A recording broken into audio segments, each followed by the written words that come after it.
Welcome to the Podcast for Inquiry, brought to you by the Centre for Inquiry Canada, a national educational charity supporting your community for reason, compassion, and secular humanist values. You have answers, we have questions. I'm your host, Leslie Rosenblood, board member and secular chair for CFIC. Welcome.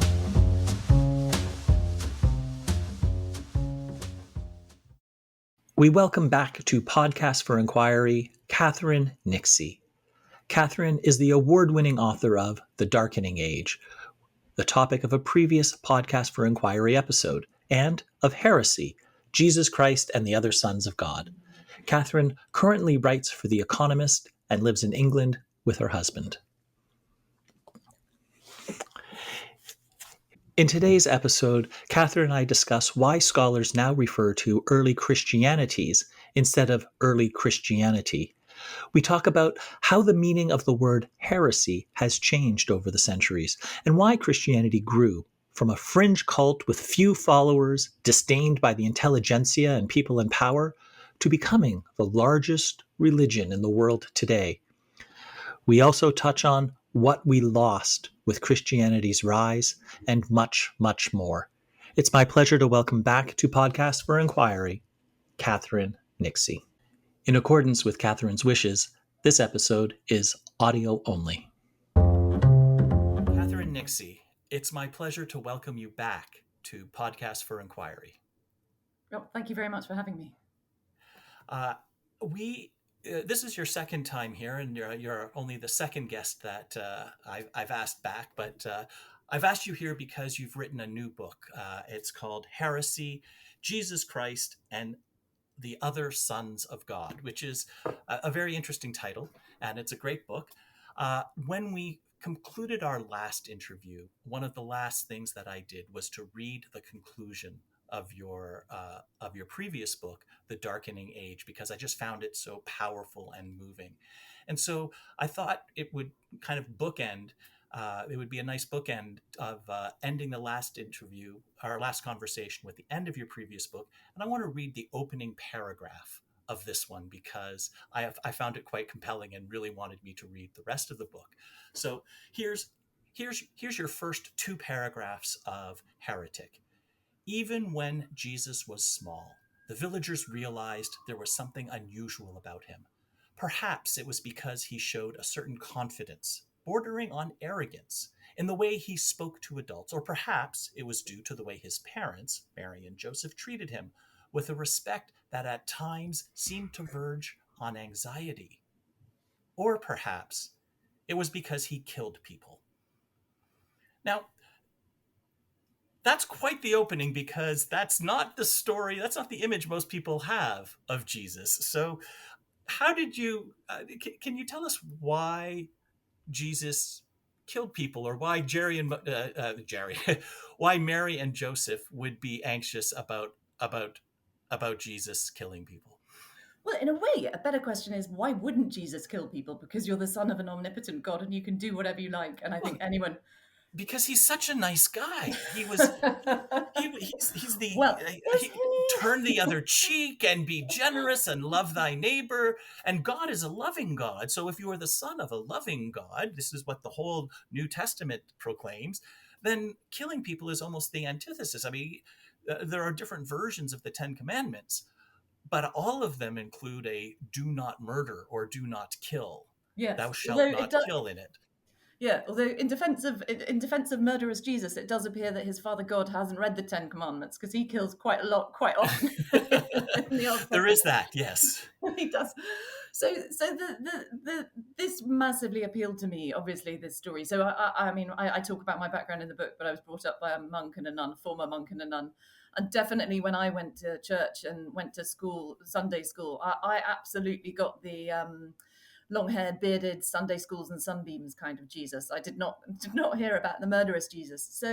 So when I heard about this, when I read this gospel, which was actually relatively early, obviously I was completely captivated by it.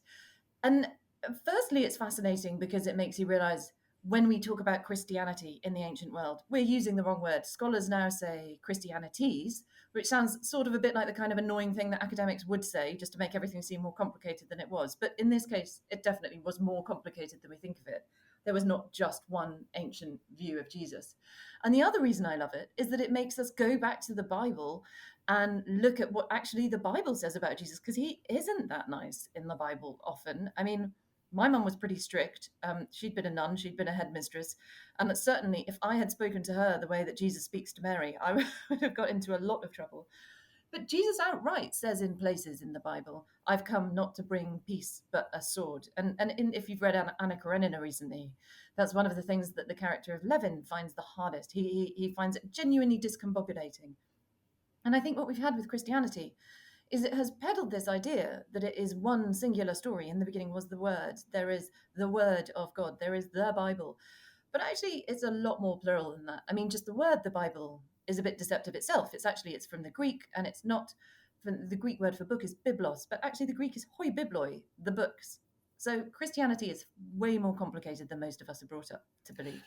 Yeah, so I had an image before reading your book. I want to delve a little bit more into these early Christianities, because my impression was that there was the early Christians, and they had the faith, and then that kind of morphed into the holy Catholic faith, and then there were various schisms. So then you had the Protestant Reformation, then you had like the Eastern Orthodox, and those split into various churches, and then you had like the Mormons, or the Church of Latter Day Saints, pop up in the United States.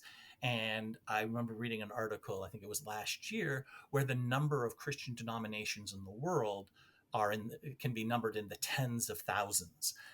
But my view was, or my impression was, that essentially it was a branch, and so there were one or two competing views, and then they branched off, and there were schisms, and they multiplied, and then one broke off from another and broke off from another, and now there are just so many Christian denominations in the world. But your book says that's not actually true there, and you said that scholars now speak of early Christianities instead of early Christianity. So can you get into that a little bit more? Why are scholars now using the plural when talking about uh, early Christianities? Well, what you say is exactly right. Like there was a branch, and then it branched some more into like the tens of thousands that you just mentioned today. But I think what happened is that actually it branched a lot earlier than we thought, or than we once thought, and that there were many more branches, and they were kind of weirder branches than we think, like CF, the Jesus who kills people, or the Mm-hmm. Jesus who, we might come on to him later. There's a Jesus who sells one of his followers into slavery, and there's another Jesus who impregnates his own mother Mary himself, which actually makes a lot of sense, but you have to kind of think about it, because if God made Mary pregnant via the Holy Spirit, then God is three in one, then so did Jesus. But it's a bit weird to think about. But what I think people had thought was that there was this kind of pristine early Christianity that was then corrupted by all these nasty things called heresy. And I think what scholars now doubt is that there was ever this pristine early Christianity. I mean, actually, if you look in the New Testament, they're already having fights about, they're already having fights in the New Testament about what Jesus about how to worship Jesus. There's already disparities between the different gospels about how he is portrayed. And one of the things that we neglect to think about is that, you think, oh, we have the view of Jesus in the Gospels, but there is not one Gospel. There are four Gospels, and he is different slightly in all of them. I mean, just take the virgin birth. There is only a virgin birth mentioned in two of the four Gospels. You don't think of that. In one of the four Gospels, we don't see Jesus resurrected. He's kind of expected to be resurrected, but he's not resurrected. If you read it now, it looks like he's resurrected, because you'll see the words describing his resurrection, but they'll be in italics. And what that signifies is that was added later to make it kind of cohere with what everyone wanted and what Christians thought happened, but it wasn't there originally. So what you're actually seeing is very differing views from very early on, and then the later you go, the more branches you get, the wackier it gets. But this is happening pretty quickly. This is happening, by 150 AD, you have a huge variety of Christianity. And that is, by that point, the church then starts, the church that we know starts to kind of regulate more precisely, more self-consciously than it had done before. But in different places, different stories flourish.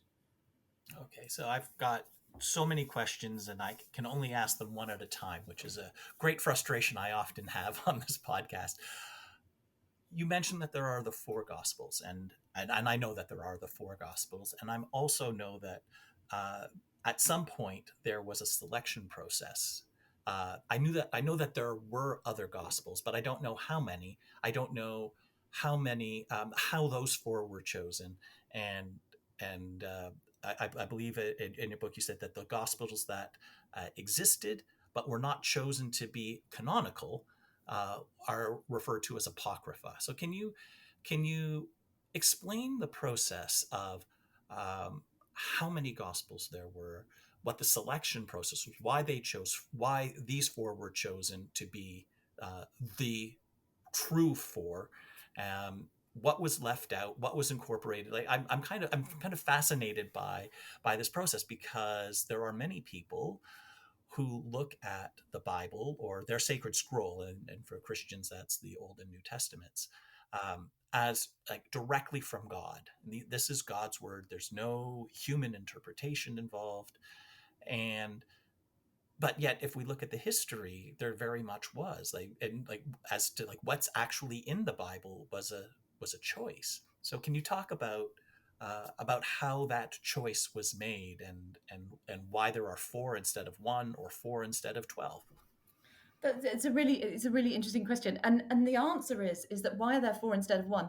The early Christian writers are pretty. Um, they give reasons for this, but they don't sound plausible. And the other thing is that there weren't four for all early Christians. So some early Christians only had one. Some we have four, and one of the reasons given is because there's four corners of the earth and four winds, so there are four gospels, right? So you already understand that what's happening here is really, it feels much more like post hoc justification. So what's happening is that one group of Christians will have the gospels that they use, and they will say that these, and then they will give reasons like we've got four gospels because there's four winds or four corners of the earth, and that makes sense. That's not why they've got four gospels. They have just, that group of Christians has used those gospels habitually, and they are the four that we know are older, we think. It very much seems that they're older than the other ones that survive, but probably there were some others before that. But we don't really know what happens. Basically, the fossil record is very patchy. So the first gospel we have is from 70 AD. So that means that there's around 40 years between the death of Jesus and the first written evidence that we have. And so the next, and then the oldest one that we have is around 110 AD. Now, what's happening is they're not like M.R. James, most people probably know him as a ghost story writer, but he was actually, he was also a translator of these apocryphal gospels. And the way he describes it is he says, he's a pretty nasty man as well, M.L. James, but does write a good ghost story. But he says the early church fathers weren't sitting around like newspaper editors saying, well, I like this one, let's keep this one. They genuinely, they believed that theirs were the rightest and the best. They thought they had kind of more authority because of who they were by. They're not actually by the people that we say they're by. They're not by Matthew, Mark, Luke, and John. But anyway, it doesn't matter. And then they thought that they were older, and they were pretty much correct on the older. They are older than the other ones, but nonetheless, different Christian groups use different ones. And in the question of why, I think really what you have seems to me like habit and then post hoc justification. They're not really using these because there's four corners of the earth and four winds. That's not why it's happened.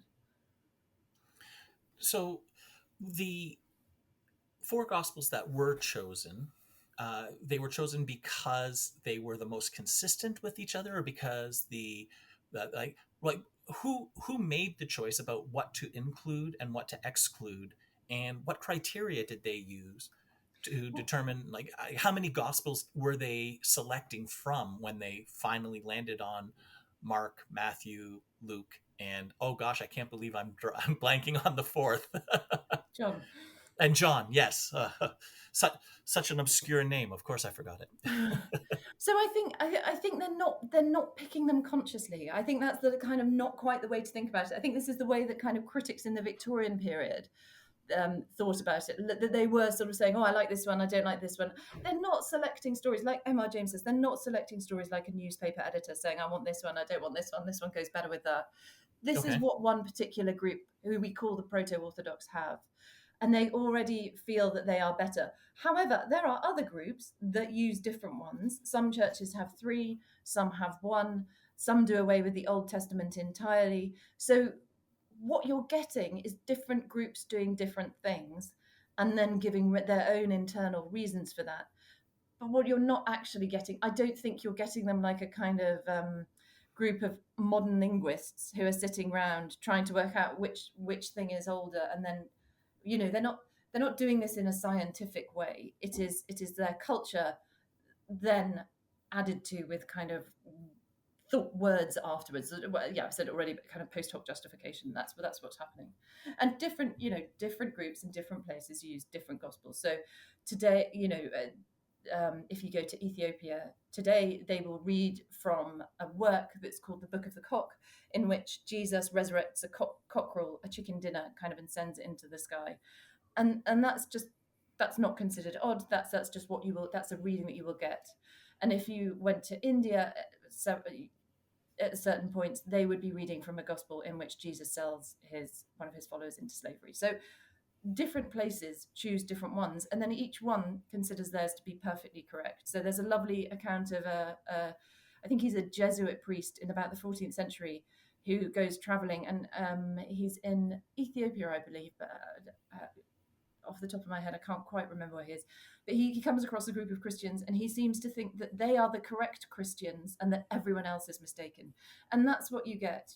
John Locke's famous phrase, "Everyone is orthodox to himself," is the one Hmm. that kind of comes to mind. Nobody's going around saying, "Well, I've got these gospels, but that's because I'm a heretic."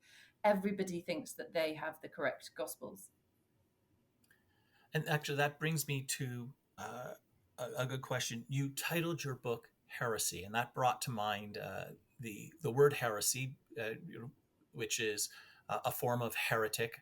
I felt that I was going to be reading a book that would be deliberately, or at least reasonably, considered to be offensive, because heresy today means dissent or controversy, or at least most mildly, unorthodox beliefs. What I didn't know, and what I learned from your book, is what heresy, what the original meaning of heresy was, and that's the real reason that you titled your book. So can you tell us why you titled your book Heresy, and what the original intent, or what the original usage of that word meant? It's such an interesting point, and it's a lovely word. So originally, heresy comes from the ancient Greek word hiereomai, which means I choose, I sort of take for myself.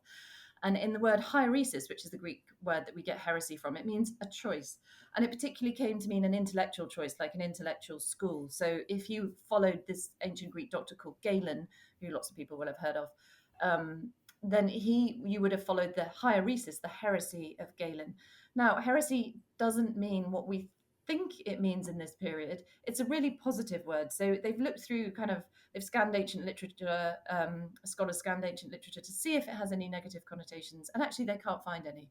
What they find is it's a positive word, because to an ancient Greek, to use your intellect to make choices, active choices about what you believe, was kind of considered one of the best things that you could do. Now, within 100 years of Christianity coming into existence, in Christian texts, you're already getting a much, much nastier meaning attached to heresy. So it's a poison, as one writer says it. But they don't stop there. Heresy in Christian writings becomes a snake, a serpent, gangrene to be cut out, a cancer, a blight, a disease that will spread.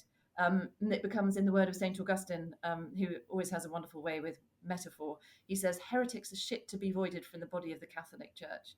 So suddenly, it's incredibly telling. Choice as something that is a person might choose to exercise with Christianity becomes no less than evil. Wow. Okay. That's great. And how did Do you know the etymology of how heresy changed from having this positive connotation, that this intellectual curiosity to explore options and selecting and to I choose from them, to becoming what it is today, a descent from orthodoxy, from uh, uh, sometimes it's just objecting for the sake of being contrary.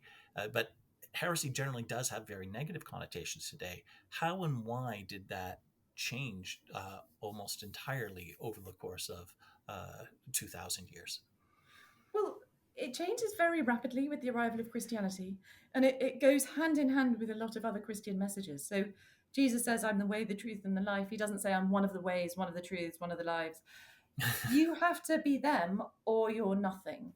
And you're worse than nothing, actually. You are evil, to be honest. I mean, there's a law that appears. So laws start to be passed against heretics once Christianity comes to power. And there's this really startling law that says that heretics are not only incorrect, they are not even human, is one of the things. They are no longer considered human beings. So, what's happening is that Christianity is a religion that desires conformity, and it's very different to other religions in the ancient world because of that. So, when other thinkers in the ancient world, non Christian thinkers, had looked at religion, they saw it as completely axiomatic like, okay, fine, it's not really Zeus and Hera, but they're the people have heard of. You worship Zeus, I worship Hera, you worship Mithras, you worship, you go to the Church of Apollo, you like your river gods, you like your kind of, nature gods. Okay, so you are, or you like Isis, that's kind of recently become popular from Egypt. Everyone is going to different temples, and what you get is also that they go to different temples on different days. So when they want one thing, they might turn to this god, they might turn to that god. If they want their knee healed, they might go to Asclepius. If they've got a sore arm, if they want something else, they go to a different god. So this idea that god, there is this kind of marketplace of gods, is totally natural, and everyone assumes it's normal. And then Christianity comes along and says, no, literally whatever you want, you have to come to our god, and if you don't come to our god, then you are sinning. And it's a sort of shock to the ancient world, but that is how heresy starts to get its bad name, because they say you don't have choice, you shouldn't have choice, because choice, in a religious sense, automatically means that you're turning away from the one God. And therefore, choice becomes bad. But so do associated thoughts, like mere curiosity in Christianity starts to be denigrated, as does kind of scientific inquiry. And St. Augustine writes a long thing about why am I um, why am I looking at a spider when I should be praising God? So really, it demands monotheism demands at its most extreme in these writings not just one God, but one attention, and also that no other gods are existing or being worshipped. Yeah, and that's something that is very clear in your book. I mean, Judaism is monotheistic. It had existed for roughly 3,000 years to that point, but it didn't have this kind of, I mean, I guess for the Jews, there was this exclusivity. There was only the one God, but it didn't have this very wide cultural impact Mm. on everybody else. But with Christianity, it did come to dominate. Certainly in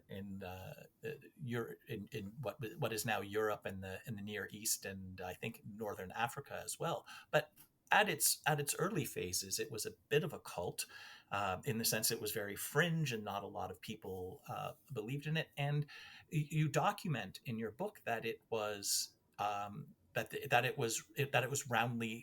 it was roundly mocked. The scholars at the time, um, wrote that it was a ludicrous faith.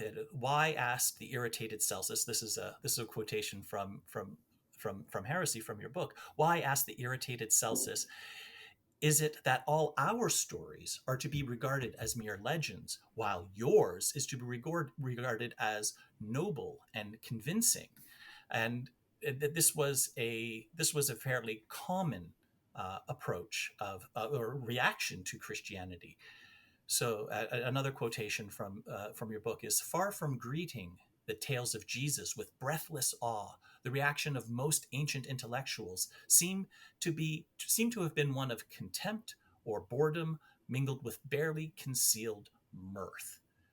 So, how did something that was fringe and sneered upon by just about everybody who wasn't already a follower, who were very small in number, come to dominate the societies in which it formed? How did it get to the point where the Roman emperor converted to Christianity? It seems unlikely given its origins and its initial reception. Yeah, it's a really good question. I mean, there's sort of two questions there, and there's also something that I think is worth like delving into a bit, and that is when Kelsus says, like, why is it your stories that are supposed to be noble and convincing and ours is ridiculous? It's worth knowing just how similar. I don't know if you were going to come onto this later, but how similar the other ancient stories were. So one of the things that really convinced people about Jesus is that he healed the blind, cured the lame, raised the dead. But this was absolutely common or garden magician trickster stuff that was happening in the ancient world. So another thing Kelsa says is if you go into the marketplace in the East of Empire, there are any number of these kind of charlatans who will heal your gammy knee, cure your blindness, or even make dead things move, or at least appear to, and for a fee. So you get in lots and lots of ancient texts, what is clear in a world without healthcare is that there are plenty of charlatans around who will pull off tricks like this. And it's worth noting that they do a lot in the way of healing the blind and curing the lame and resurrecting the dead. They don't do a lot in the way of making amputated limbs regrow. And arguably, I mean, I know which I would rather try and fake if I were a charlatan who was sort of saying, look at what I do and then pay me and then I'll do the same again for you.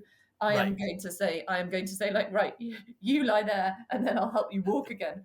There's a wonderful Rowan Atkinson skit where he's doing stand-up comedy and Jesus turns water into wine and the reaction of the crowd is, wow, that is amazing. Do you do birthdays and bar mitzvahs too?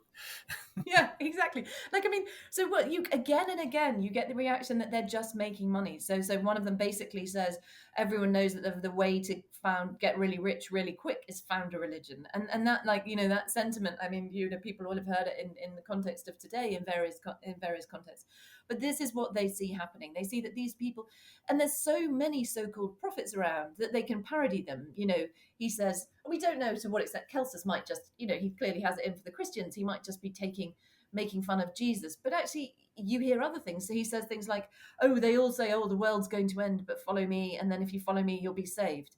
Now, you could say that's just him being mean to Christians, but actually, there are other texts that we have where you have people saying, follow me and you'll have eternal life. One of them dates from the 4th century BC.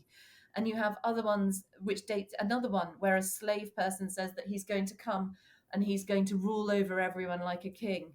And again, that's BC. So what Jesus is doing is very common at the time. There was even a Libyan mystic who said that he was a god, and he captured some parrots and he captured them to flap around saying Apsethus is a god, and that his fellow Libyans got really annoyed with him, so they captured the parrots in turn and taught them to say Apsethus, who captured me and bribed me or something, taught me to say Apsethus is a god. Anyway, the Libyans kind of start off with a joke and then they lose their sense of humor and then they burn Apsethus alive. So it's not a religious utopia before Christianity by any means. You have to, the Romans were also punishing people for religion for various reasons. They punished religions that threatened the social order, which is why Christianity was punished.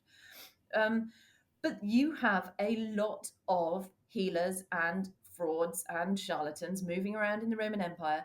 We have other accounts of people who raise people from the dead. And we have this striking figure, Apollonius of Tyana, born at the turn of millennium. His mother is, when she's pregnant with him, she's visited by a divine being who says, you've got the son of a god in your belly. And then other people say, oh, he's not just the son of a god, he's a god himself. As he grows up, he's got a beard. He kind of walks around barefoot, linen robes, healing people. He even raises the dead. And the account of him raising the dead and one of the accounts of Jesus raising the dead are so startlingly similar. It's kind of, you almost can't believe it. And then he is put on trial by the Roman authorities, because everyone always gets put on trial by the Roman authorities. And then his friends worried he's going to die and they don't want him to go. And then in the end of his life, he ascends into heaven, and then people sing as he, angelic beings sing as he goes. So I was brought up by my kind of nunly monkly parents to believe that Christianity had been something new. Most of Christian history is written in a way that suggests this is something new. Edward Gibbon said that, they'd never seen anything like this before. But in truth, they'd seen loads like this before. And when they see something about Christianity that they don't think is similar to what they've seen before, like drinking the body and eating the blood of their savior, they just think it's very weird and quite revolting, and they don't understand why Christians are doing it. So you have this kind of narrative that Christianity has created, which says it has sort of breaks like a wave over the Roman Empire because it is so different, because it is so new. And in truth, it's not. They think if there was a wonder worker of the 2nd century who was popular, it's going to be Apollonius, and it's not going to be Jesus. I mean, Jesus, the Christians of any kind, they've estimated how many they think there are by 100 AD, and it's 7,000 is the estimate. Now, that's a wild estimate, and the academic who made that estimate admits as much, but still it's standing. 7,000 Christians in an empire of 50 or 60 million people, that's not a lot. It is growing, it's not growing that fast. The people who are making the decisions on these gospels are vanishingly small. Like if the Christians obeyed normal Roman literacy rates, there are maybe under 100 people, maybe under 50 people who are deciding what gospels are in and what gospels are out, because that's how many people could read. So all of that is fascinating, but then it comes back to, I guess, the second question that I had asked a moment ago. So Oh, it's Constantine. even more fringe than I had thought, early Christianity, and it's very similar to, like, it's a variation on a very common theme with maybe one or two elements that are novel, but it's just taking what's already out there and the numerous religions that are out there and combining them in a, it's like a remake, a sequel in that sense. And even 100 years later, there's very, very few adherents. So, how did this come from one of many, many different types of religion that existed at the time, on the very fringes of society, that was disdained by those in the cultural elites and people of power and influence, to come to dominate the region for, close to 2,000 years? Yeah, it's a great question. I mean, look, it's got some real kind of killer, some really powerful attributes, powerful habits. So one thing, very much to its credit, is that it is appealing to women as well as men. So some Roman religions only took women, some only took men. It appeals to both. So that already puts it like, if you're trying to get adherence, you've already improved your stats by just doing that. The other thing is that Given recent developments, particularly in the United States, it's yeah, odd to hear. It's odd to hear that Christianity is a religion that embraces women. yeah. Well, it does, and in the Bible, in the early bits of in the New Testament, women seem to be it seems to be predominant. Well, no, they're not predominating, but they are there. They are powerful. They are taking part. They're figures of significance, and you had some early Christian groups. Which would have women as bishops, and they seem to have, but they also have looked after widows and orphans. So they also supplied food.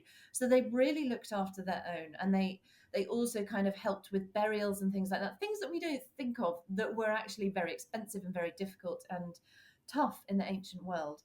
And of course, they had a message that appealed to a lot of people. This is an appealing message. You're going to kind of have eternal life. Like, who wouldn't like that Mhm. in an era that is where people's life expectancy at birth is 25 years?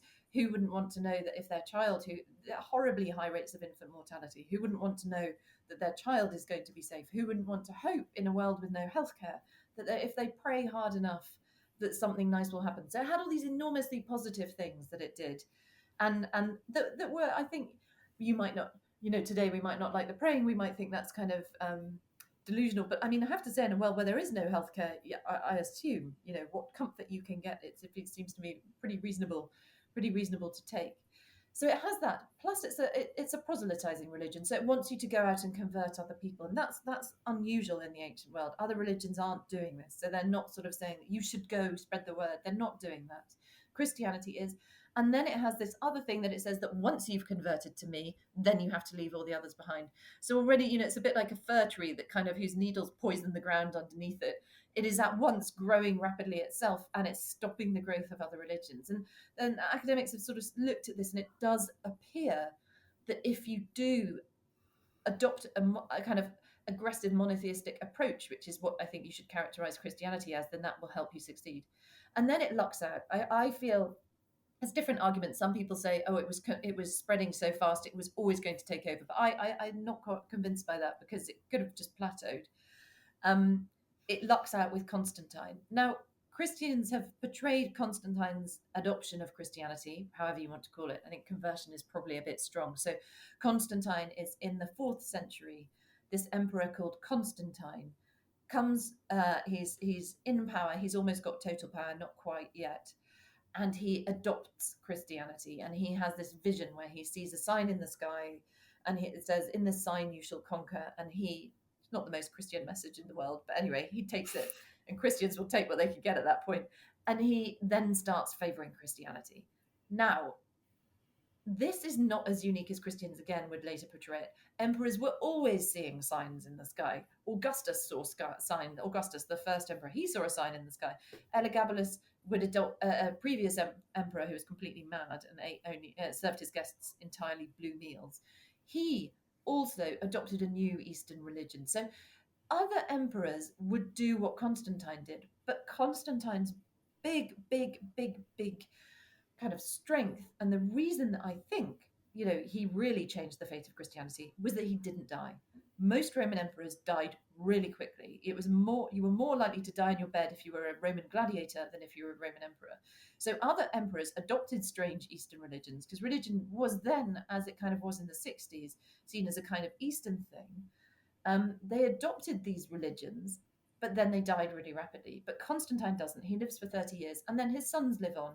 And then an emperor comes afterwards called Julian the Apostate, who tries to turn the clock back. He tries to get Rome to go back to paganism, but he does die really quickly. And I think, so it's that combination of a few positive characteristics and a few kind of more negative characteristics, saying you can't have anyone else. And then this huge stroke of luck with the emperor who adopts them. Interesting. Yeah, that just some of the major trends of history are highly contingent and are not based on impersonal forces making things inevitable, but just as you say, just luck that someone is struck down, someone else has a heart attack, someone else lives, so their legacy goes on long past their own personal influence. And we see that in a lot of other areas too, but it's, I think with something like Christianity, or the dominant, that's still the largest single faith in the world today, that it comes down to the luck of a single emperor 1600 or so years ago. Yeah. is kind of mind-blowing and humbling in a way. It is. I mean, there's that lovely Pascal's kind of pensée where he says, like, if Cleopatra's nose had been a little bit shorter, then the course of history could have been so different. It's the Cleopatra's nose view of history. So if she hadn't had such a kind of prominent nose, which made her attractive in Pascal's eyes, then she wouldn't have had an affair with Julius Caesar, and then she might not have had an affair with Mark Antony, and then who knows, Caesar would probably have gone back to Rome quicker, and Rome he might not have been assassinated, and all the whole of history would have been different. So yeah, it's a real Cleopatra's nose kind of thing. And of course, again, also, we don't know. You can't rerun history like an experiment. You can't take out Constantine and see what happens. You can't do a controlled experiment, alas. So we're always looking with 2020 hindsight. There's an academic who says that trying to understand how Christianity rose is like trying to describe the rise of Christianity is like trying to describe the result of a horse race whose result you already know. You're already looking at the winner, saying, oh, look at the winner. They're really shiny. They're really fast. They've got better hooves, whatever you say in a horse race. And we fall into the same trap by sort of assuming that you can see from the beginning which one's going to succeed. And I don't think it's necessarily obvious. Right. I see that after every election, right? The day before, yes. And it doesn't matter what country or whether it's a local or national, right? The day before the election, there's people that are in the know, people have their opinions, and it's very clear that this particular candidate is going to win. But then, there's not usually not a consensus, right? There's an argument about that, and then there's the day after the election, and it was very clear that the winner and what they do is they look at what that person did, Yeah. And which you can do, and that person won, and therefore they won because they did those things. and Yeah. and, and sometimes that might be accurate, but sometimes it's like, no, you're missing out on all these other things that happened as well. It's It's exactly what I was thinking watching the elections. Was it like, I'm losing track of time, but was it last week? Exactly what I was thinking. Afterwards, Yeah, everyone was like, well, of course. we're recording this on November 14th, and so it was just over a week ago when there was the Yeah. U.S. election. Yeah. I want to come back to one of the characteristics that you said uh, marked Christianity as, if not necessarily unique, but distinct from most of the other faiths, and that was its its generosity and its charity, and the fact that it would take care of widows and orphans, and was sort of more inclusive for the standards of the time.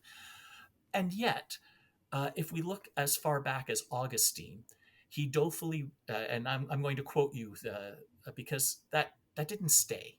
This generosity, or this charity among the Christian um, churches. And so I'm just going to quote three different passages from your book. As Augustine dolefully wrote, while pagans worshipped numerous gods and Christians worshipped one, nonetheless, they, under their plurality, have no division, yet we, under our one, have no unity, and no peace, because for the theological disputes could quickly become physical ones. And uh, uh, another observation is that it was a common complaint that the church persecuted less from a love of righteousness than from a love of real estate. And even G.K. Chesterton, a fairly noted and believing Christian himself, observed that while Jesus is gentle and merciful, something that you dispute in your book, uh, the church, and particularly the Catholic Church, has often been a terror. So, given this, how did the church, how did the organization of Christianity, the institution rather of Christianity, or various institutions, morph from being notable for their kindness, for their compassion, and for their generosity, for their charity, into an organization noted for its internal strife, for its persecution, and, in the words of G.K. Chesterton, for becoming a terror? It's a really good question. I have to say, Chesterton comes back to Jesus and says he is also quite nasty. So he could see both sides. But yeah, it's a really good point. So I think the thing you have to do is to put yourself in the mind of a Christian, and you have to think, okay, if I truly believe that if you are believing in the wrong deity, you are going to spend the rest of eternity in hell, then I am justified in doing more or less anything I want to you in life. And so Augustine has a sort of series of letters and writings when he returns again and again to this point, because he's been called the Prince of Persecutors, Augustine, not without reason, and he's been described as laying the foundation for 1,000 years of persecution. But I mean, he's at once infuriating, but also kind of a likable character. You don't ever feel he's doing something maliciously. He's doing it honestly, and he really thinks that if you are not believing in God in his particular brand of Christianity, then you are going to be damned. You will not have salvation. Then it is his duty in this life to do absolutely everything he can to convert you. Now, I'm not saying there weren't more cynical Christians. And I think one of those you mentioned there, like, definitely there were clearly abbots of certain monasteries who, when they went to find their erring brethren, were more likely to bother the erring brethren who also had like a nice big church attached, and they would like take stones from one of the church or the temple or whatever, and build their own monasteries with it. So there is no doubt that self-interest and also their concern for your immortal soul might overlap. Like, they tended to be more concerned for the immortal souls of people who lived in big houses or big temples or big, had big churches. But I think the thing is that if there is only one way, if there really is only one way, and if the consequence of not taking that way is eternal damnation, then I would be negligent, I think, in not helping you. So St. Augustine uses the analogy of if you know someone's in a house and it's burning or falling down, I forget which he has, then you should rush in and try and pull them out. And if they don't want to come, then he says, I think you'd be justified, fully justified, and no one would question that you use force in dragging him out. And so this is really why he's called the sort of prince of persecutors, why he lays the foundation for this persecution, because that is the way Augustine sees it. You're in a spiritual house that is falling down, and it is his duty to drag you out. So to us, it seems like a contradiction. Why are they sort of talking about peace and love and then like kind of tearing each other limb from limb? To them, there is no contradiction at all. This makes perfect sense. Yeah, you hit on something that has really resonated deeply with me, and that is if you genuinely believe in the eternal afterlife, and particularly in a heaven or hell, Yeah, it's and the immortal soul, it is actually rational. Like if you accept that premise, and you genuinely accept that premise, you think that is true, it is rational not to care about the physical body. And I think it was Ayaan Hirsi Ali who wrote that it makes sense as public policy to invest in your houses of worship and in policing the morality of the citizenry, and not to invest in education or clean water, medicine, yes, or like human completely. thriving, because this is just the valley of tears. And it's it's terrifying that there are people who adopt this and actually genuinely think that it is justified, as you say, to Yeah, to but I mean, perpetrate harm terrifying. upon people, their physical bodies, if there's a chance that you can save your soul. Yeah, You mentioned this in your book, in the siege of, I don't know how to pronounce this, in the siege of Beziers, um, where you wrote that the attackers were anxious, not because they feared they might kill some innocents, but instead lest they might leave some heretics unslaughtered. The abbot's reply became legendary, and I have heard this quotation before. His reply became legendary. Kill them all, he replied, for the Lord knoweth them that are his. And the result was that countless numbers were slain. And if you believe in the tenets, in this case of Christianity, that is actually eminently reasonable, yeah, and that. which is terrifying to Yes, me. exactly. That's the terrifying thing, and that's actually a good example of what you mentioned earlier as well. Because in the letter, in the letter that the Pope sent, that begins all of that, there is the thing that if you slaughter a heretic, you also get their property. So you're Mm. always getting this horrible combination of self-interest, my self-interest, and of course your best interest. Don't take it unkindly. And there's a little bit, like, if we assume that not everybody is perfectly noble and honest, and you have a really nice house, Yeah, or really good land, then I could just kill you and say you were a heretic, and then that's kind of mine, right? Like, putting aside the theological aspects of yeah. it, if I happen to be a greedy person, that's a very convenient law for me, isn't it? Yeah, I mean, it's yeah, it's terrifying, and then it of course it anoints lots of actions that can be violent, because you have this kind of, not get out of jail free card, but the afterlife is vast and unknowable, and it's going to be worse than anything that's happening here. So it puts, in a sense, it puts whatever wickedness you do here into the shade, and it's very frightening. I can at once completely understand Saint Augustine when he says it, and also find it perhaps one of the most sinister things of all that happens in this period. Okay, I you write that there was a law passed in 326, and it's curious, actually. Before I get to that, I want, throughout your book, you when you talk about dates, you use the suffix BC and AD, Yeah, and I'd like to ask why, because in most things that I've read in the last 15 or 20 years, the common convention has been either BCE, before the Common Era, or yeah, CE, Common Era. yeah, But you clearly made a choice to go with yeah, BC, which generally means before Christ, or yeah, AD, which in English has been said after death, but is actually ante domini. And I'm wondering why yeah. you chose to use that way of signifying a year, rather than what I found to be more common recently. Oh, well, it just seems it seems disingenuous to say before the Common Era, because the whole point is it's not a Common Era; it's a Christian way of dating. So I feel like, Okay. you know, like it's if you say it's the Common Era, it's not the Common Era. Different religions, different countries date from different points.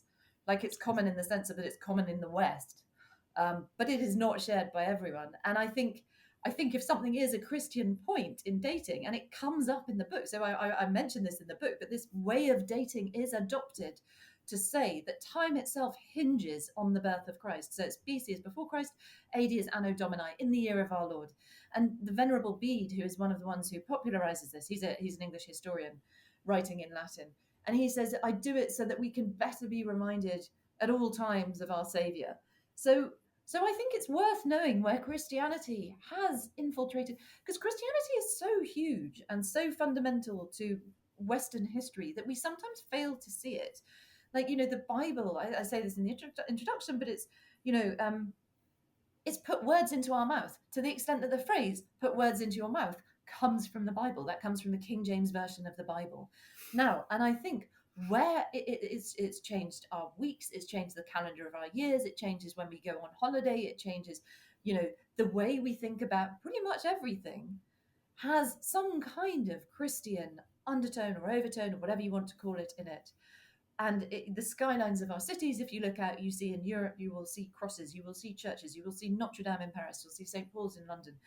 It changes the way we speak, the way we holiday, the way we celebrate it at Christmas. It changes the time, the tread of time, and it changes our languages. So I think it's disingenuous, and it does us no favors to occlude that where it is. I'm not saying you should feel bad that it's, you shouldn't. If you're an atheist, I don't think it's a kind of source of anger. It's not a source of anger to me that, is a much more useful way of dating than, say, the Roman way of dating, which is a complete nightmare, which is to date it by the consuls in the year. So you have to know a massive number of people before you can begin to know what year something happened in the Yeah, year of well, consuls. the Japanese have a dating system. They use the same one that we do, Yeah. as well as the name of an emperor and the number of years into their reign. So Yeah, I mean, they like, yeah, and so every date has kind of two ways of describing, and the Japanese, they know this stuff, and yeah, they use the two systems of dating almost yeah. interchangeably. But that's precisely my point. It's not common era. It's common. Yeah. Common Right. draft. So that's why. So I feel it's kind of bogus to say common era. So I just don't say. I say AC, AB, AD, and BC. Okay, fair enough. All right. So then there was a law passed in 326 AD that you describe as the beginning of the end of Roman pluralism. So you've mentioned that when Christianity arose, there were lots and lots of different religions, and they were not necessarily purely peaceful in a utopian pluralism the way we conceive it today, but certainly much more tolerant than when Christianity came to be politically powerful.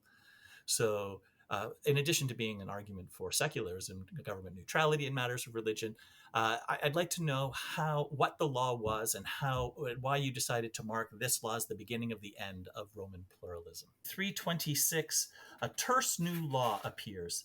The privileges that have been Oh, granted that's it. in consideration of religion, reads this law, must benefit only the adherents of the Catholic faith. It is our will, moreover, that heretics, it is notable that the word is already being used as a legal category, and schismatics shall not only be alien from these privileges, but shall also be bound and subjected to various compulsory public services. Yeah, it's really interesting, and it is.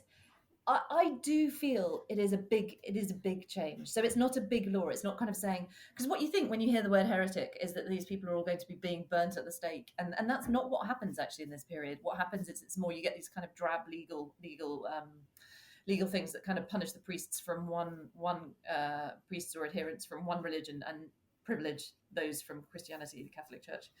Um, so what's changing is that Rome, you can kind of, there is a huge academic debate. Was Rome tolerant? And we think of Rome as being massively intolerant because of attitude towards the Christians, and we call it the persecution of the Christians. In fact, prosecution is a better word. So Rome went after Christians and it went after other religions that it thought were a threat to social order. Again, you kind of have to get into the mindset of Rome. And it's a bit like the St. Augustine thing. You have to believe that they really believed in their gods. So they didn't like the Christians because the Christians weren't worshipping the same gods as them, and they thought this would threaten their empire.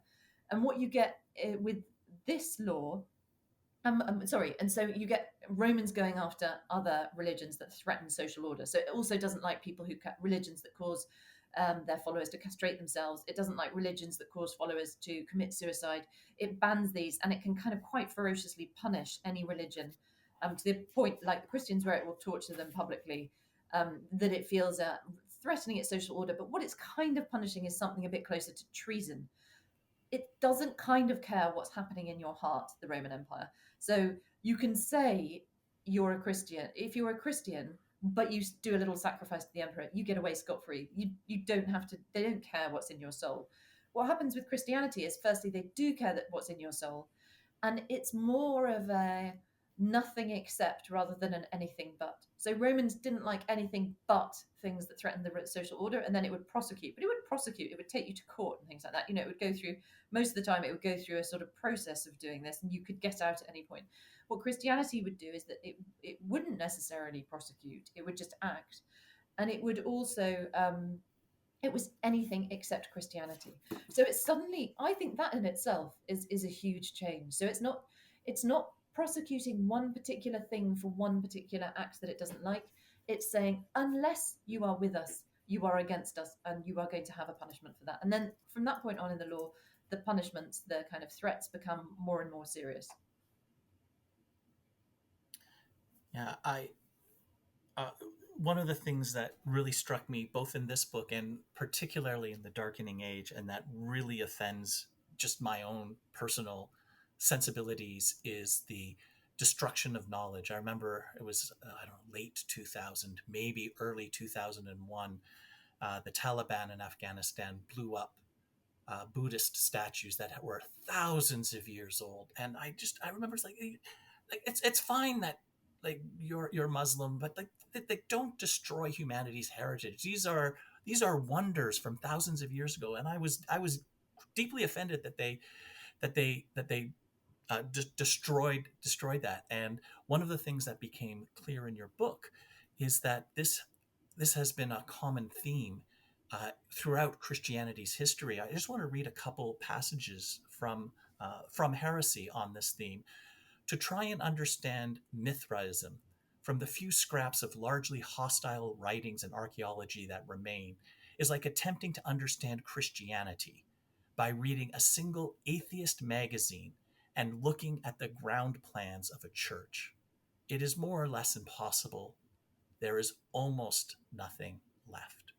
And like I'm not a fan of Mithraism. I don't know much about it, but we shouldn't be denied the knowledge. But it's so much more than that. A little bit later in the book, you write, the Theodosian Code named all the forbidden heresies included because their ideas were to be wiped out.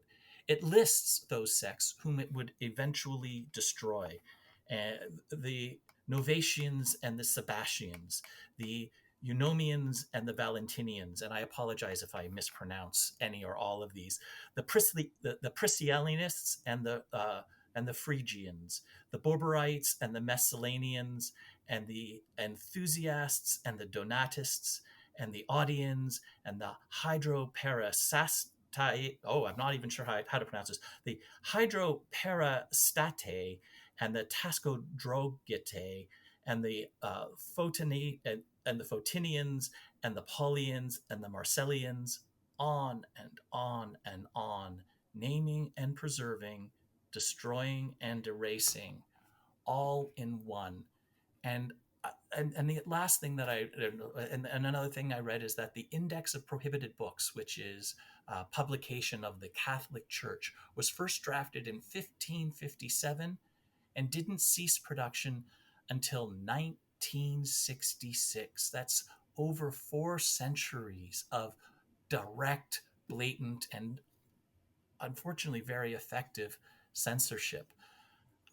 I How did a faith that proclaims to be one of love and charity come to destroy, and why did it come to destroy so much of human knowledge and Yeah, practice?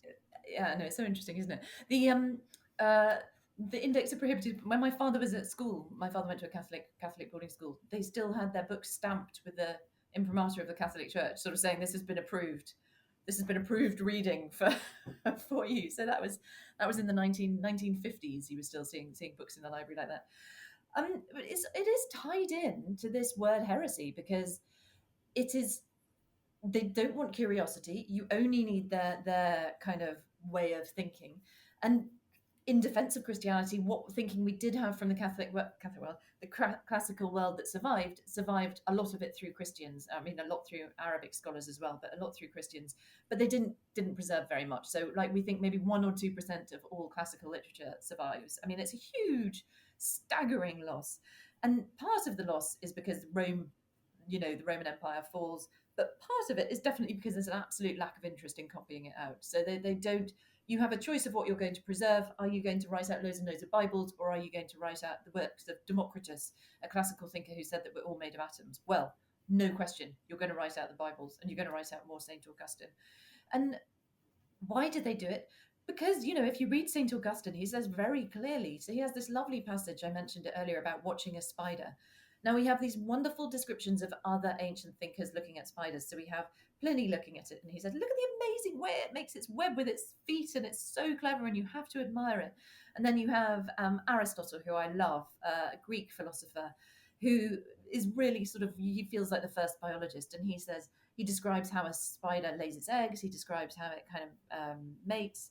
He describes everything he can think of about the spider. But then you come to St. Augustine and he's watching a spider in his study. And what he does, instead of saying, gosh, what an amazing animal, I'm so lucky to be fascinated by it, is he is fascinated by it and repelled by his own fascination. So he says, why am I looking at this spider when I should fundamentally be just praising God? Why am I letting myself be distracted by it? And it's that attitude. So there is burning of books. There is kind of philosophy itself becomes called a heresy and a parent of heresies by some Christian thinkers. They don't like the word curiosity. Some Christian thinkers are more liberal. But on the whole, this is not the stuff you should be reading. You should be reading not the wicked pagan stuff that has the many gods and the constant questioning and that actually do gods exist, kind of all of these ideas that you find in pagan texts. What they say is you should be reading the Bible, you should be reading Christian thinkers, and you should be reading these Christian thinkers, because what need is there for curiosity, as one of them says, when you have belief? You have no need for curiosity anymore. You have no need for these other people. What you want is Christian books. And that is one of the most powerful things. It's a loss by neglect. It's a loss by contempt, frankly, because lots of these people, they don't like ancient philosophy. You can say that, and people do, it's a response to some of the things that I write. People say, well, there are lots of Christian philosophers, but on the whole, there were not free Christian philosophers writing freely. They were theologians who were dealing with ancient philosophers. But you don't get this sort of super liberal thing that says, well, maybe God doesn't exist. That's not what you're getting anymore. Maybe we're all made of atoms. That's not the thoughts that you're getting. And you also have a massive opportunity cost. You have an opportunity cost in what you're copying out. If you're copying out the Bibles, you're not copying out classical works and they get lost. And you have an opportunity cost of what you're spending your time thinking about. Because if you are spending all day, every day, reading the Bible, writing about the Bible, arguing other Christian scholars, you're not looking beyond that. Yeah. Well, I think that's a great note to end on. I have so many more questions, but I want to respect your time. Catherine Nixey, thank you for speaking with me today on Podcast for Inquiry. We've been talking about your book, Heresy. It's been out for a few months now in the UK, and when we release this episode, we're releasing this on the publication date. So if you're in Canada or the United States, you can go out today and get it. What's next for you? I'm gonna have a rest. And it's well earned. Oh, that's wonderful. Catherine, thank you again for taking the time and speaking with me today on Podcast for Inquiry. Thank you so much for having me, Leslie. It's been lovely.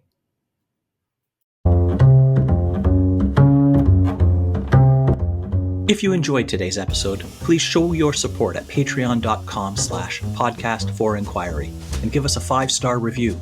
Email us at podcast@centerforinquiry.ca. We'd love to hear your perspective.